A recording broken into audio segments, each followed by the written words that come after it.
ঘরে কোণে কোণে গ্রামে গঞ্জে সবখানে হরিনাম সংকীর্তন। সেই যে আমার গৌর হরি প্রদীপ জ্বালিয়ে দিল, নামের প্রদীপ, সেই প্রদীপ আজও জ্বলছে। আমাদের অন্তরে প্রদীপ জ্বালিয়ে দিয়েছে মা। তাই এমন জনদরদি, কিন্তু আমরা এমন কলির হতভাগ্য জীব। 84 লক্ষ জনে ভ্রমণ করে এই সাধের মানব দেহ পেয়েছি। জলজা নবলক্ষণে থাবরা বিংশতি কিমি অমৃত সর্ব পক্ষিণাং দক্ষলক্ষণে পশুনাং 30 লক্ষণে 34 লক্ষণে 4 লক্ষ বার মানুষ হয়েছি সেই ভগবানের কৃপায়। কিন্তু আমরা এসে কি করেছি? বিষয় পেয়ে ভুলে গেছি। সুন্দরী নারী সুন্দর আমার বলে ছুটে যাচ্ছি, কিন্তু গৌর হরি কৃপা করে আমাদের ধরাধামে নিয়ে এলেন। যারা কথা বলতে পারে না তারা কেঁদে কেঁদে বলে, হে গোবিন্দ, তুমি আমাদের জন্মে দিয়েছো, তুমি আমাদের জন্ম দিয়েছো, তবে আমরা তো গোবিন্দ বলে, তবে আমরা তো গোবিন্দ বলে, গোবিন্দ বলে ডাকতে পারি না। ডাকিতে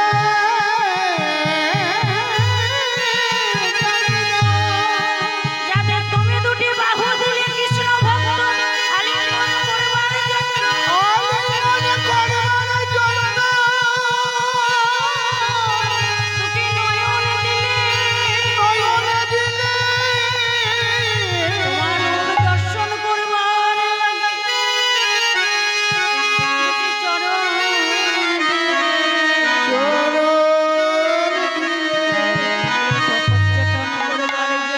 মারে জনে করবার জন্য একটা হৃদয় দিয়েছে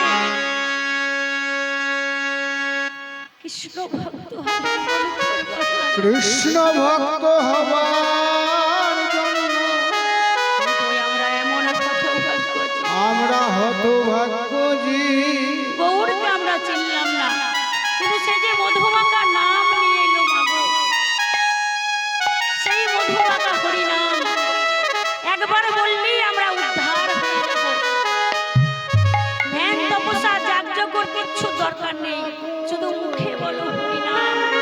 তাই সবাই মিলে দুটি বাহু তুলে ও প্রেমানন্দে মেতে হরি বলো, হরি নামের বন্যা গেয়ে ও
শাস্ত্রে কি বললেন?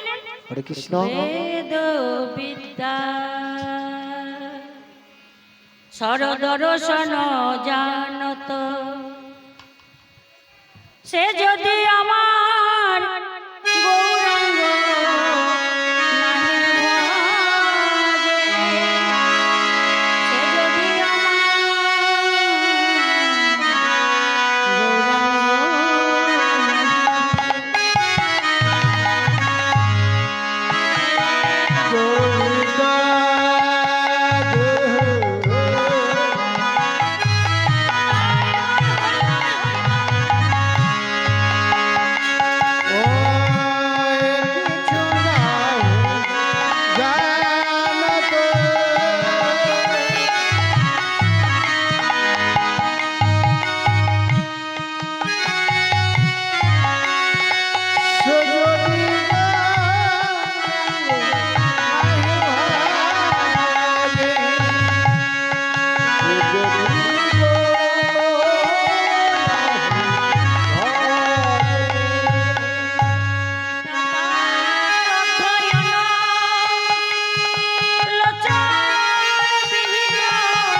উত্তরে